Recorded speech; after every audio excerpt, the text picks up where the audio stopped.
Hoje a gente vai mergulhar num tema assim bem profundo, né? Vamos analisar diferentes ideias filosóficas, teológicas sobre o inferno, com base no material que a gente tem aqui. Um tema denso, com certeza. Sim, a própria ideia de um lugar coberto, inferior, isso evoluiu muito. Mas o foco aqui vai ser: é algo eterno ou só temporário? É um sofrimento consciente? E afinal, qual seria o propósito disso tudo? Perguntas essenciais. E a gente vai olhar mais para as religiões teístas, né?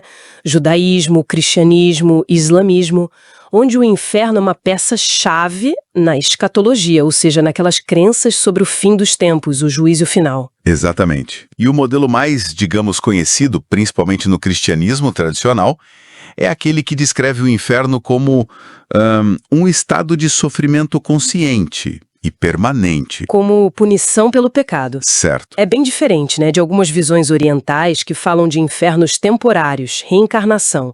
Mas aqui, nessas tradições abraâmicas, o ponto é esse destino final, definitivo. Entendi.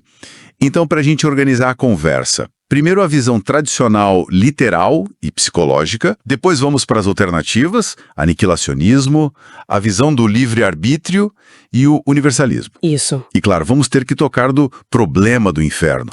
Como que um Deus bom se encaixa com a ideia de condenação eterna? É a grande questão, né? Vamos lá? Começando pela visão tradicional, ela se baseia muito em imagens bíblicas fortes. Assim, fogo, vermes... Exato.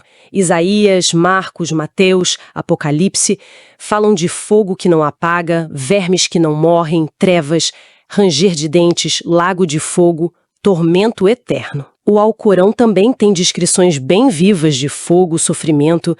O ponto central é punição consciente e sem fim. E essa punição, ela pode ser vista de formas diferentes, certo? Tem a interpretação literal, sim, como Agostinho, que descrevia um fogo real que aflige corpo e mente.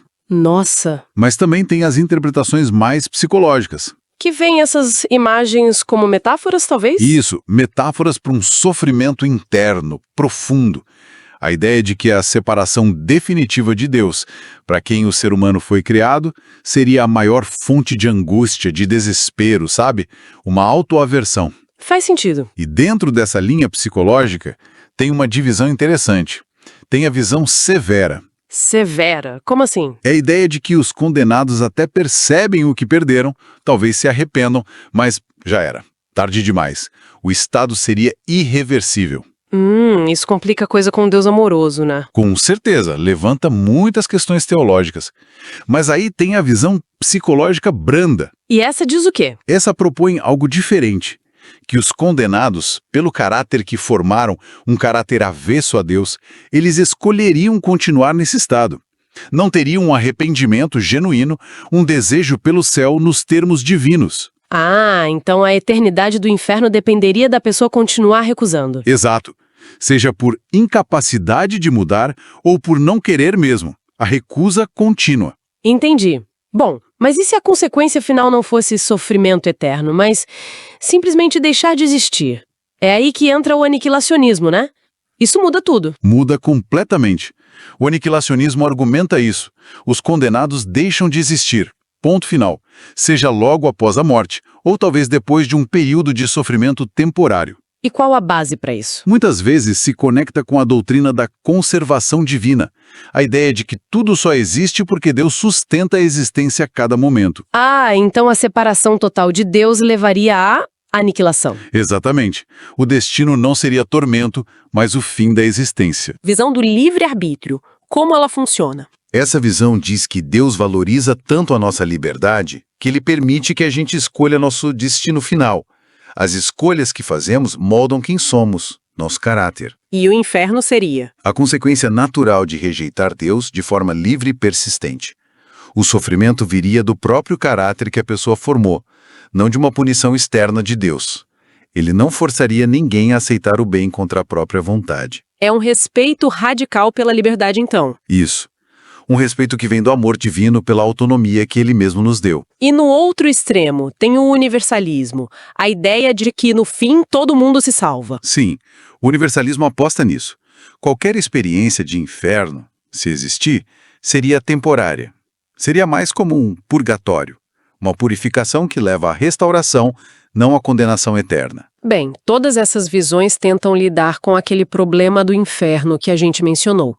A tensão entre um Deus perfeito, bom, todo-poderoso e a condenação eterna. Como que a teologia tenta resolver isso sem virar universalista? Olha, basicamente tem duas linhas principais de defesa contra o universalismo.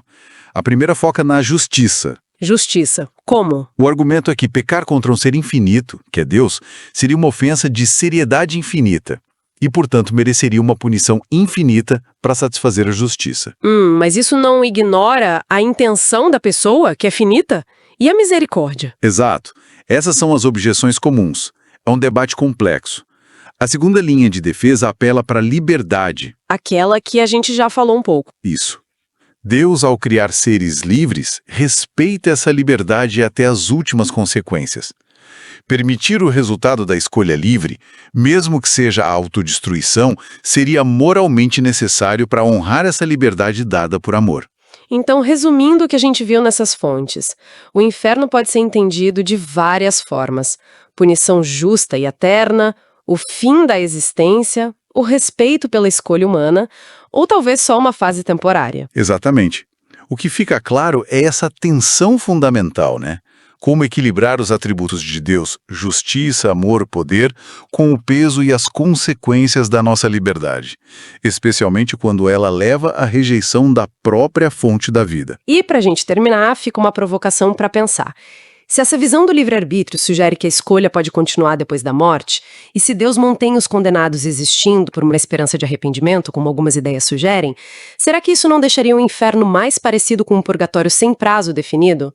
Interessante. Um lugar onde a reconciliação final, mesmo não sendo garantida, ainda seria possível por causa dessa liberdade contínua e da esperança divina. O que isso diria sobre o nosso destino final e essa relação entre liberdade e salvação?